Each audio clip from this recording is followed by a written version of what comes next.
Today, we're going to talk about self-sabotage and self-abandonment, overcoming these things.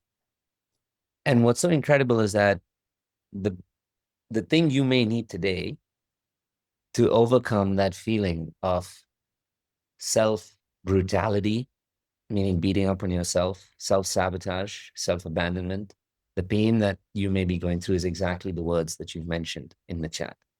So what is self-abandonment? What is self-sabotage?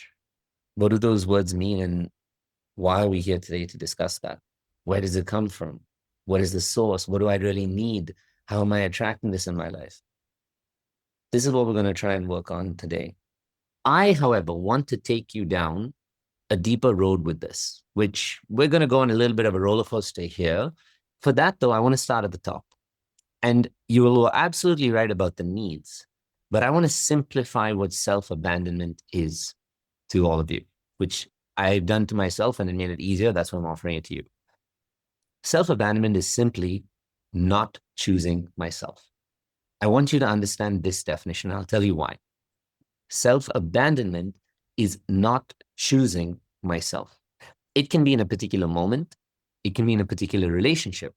It can be in a particular environment, or it can be a continuous sequence of these things. But self-abandonment is not choosing myself.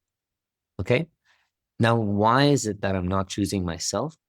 Because I have gone through a large sequence of my youth, which is my subconscious time, the inner child time, feeling not chosen myself or being not chosen. Basically, I grew up not being chosen. I was not chosen in very key moments when I was growing up, when I needed to be chosen. And because I was not chosen when I need to be chosen, I have that learning in my nervous system that when I need to choose myself right now, I have a hard time doing it. Okay? I was not chosen when I was young, and especially in particular moments when I needed to, when I was hurt emotionally, when I needed regulation, when I needed to be soothed. Anxious attachers, especially, which is again predominantly women suffer from anxious attachment. They grew up feeling like they were too much. You believed that you were too much for what they could handle. So you grew up thinking that you were probably too much. And so in situations where you now have to choose yourself, your nervous system says, it's actually probably too much to choose me. I'd much rather just choose them. And it's so much easier and we can continue with that process. So we start to choose everything else instead of taking the effort to choose ourselves. With self-abandonment comes believing I am too much to be taken care of. This is not only for relationships, by the way, this is including and primarily the relationship with yourself. So now I am going to lead you to this concept of self-sabotage and why it's related to self-abandonment. So in self-abandonment, I'm not choosing myself. In self-sabotage, listen to this, I am not choosing, or I'm undermining rather, the good things that I have chosen for myself.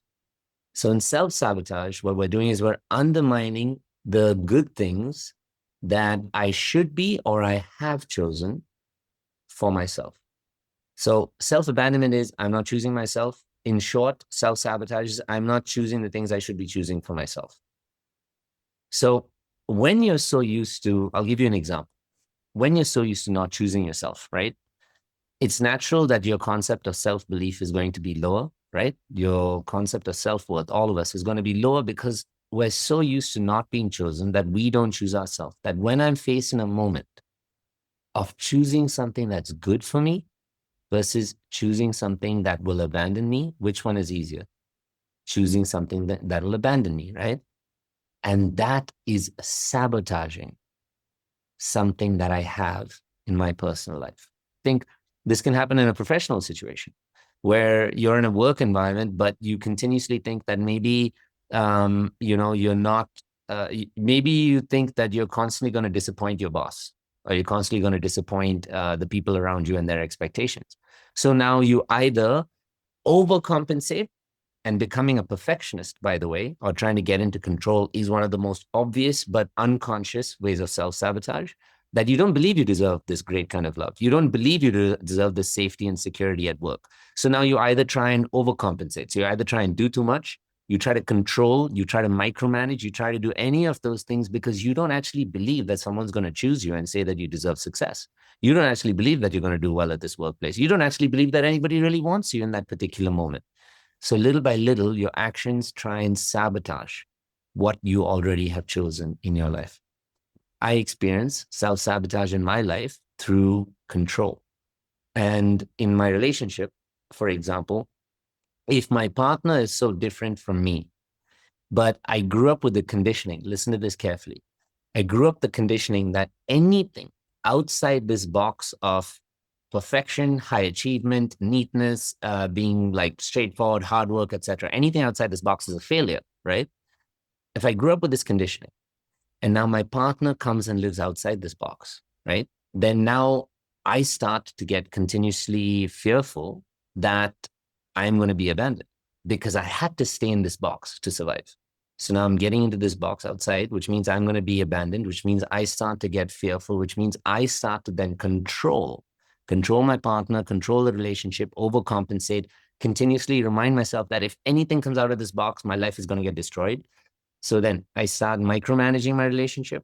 I start controlling my relationship. I start projecting onto my partner saying that if you leave things like this is going to lead to this. Everything under self-sabotage is derived by consequence.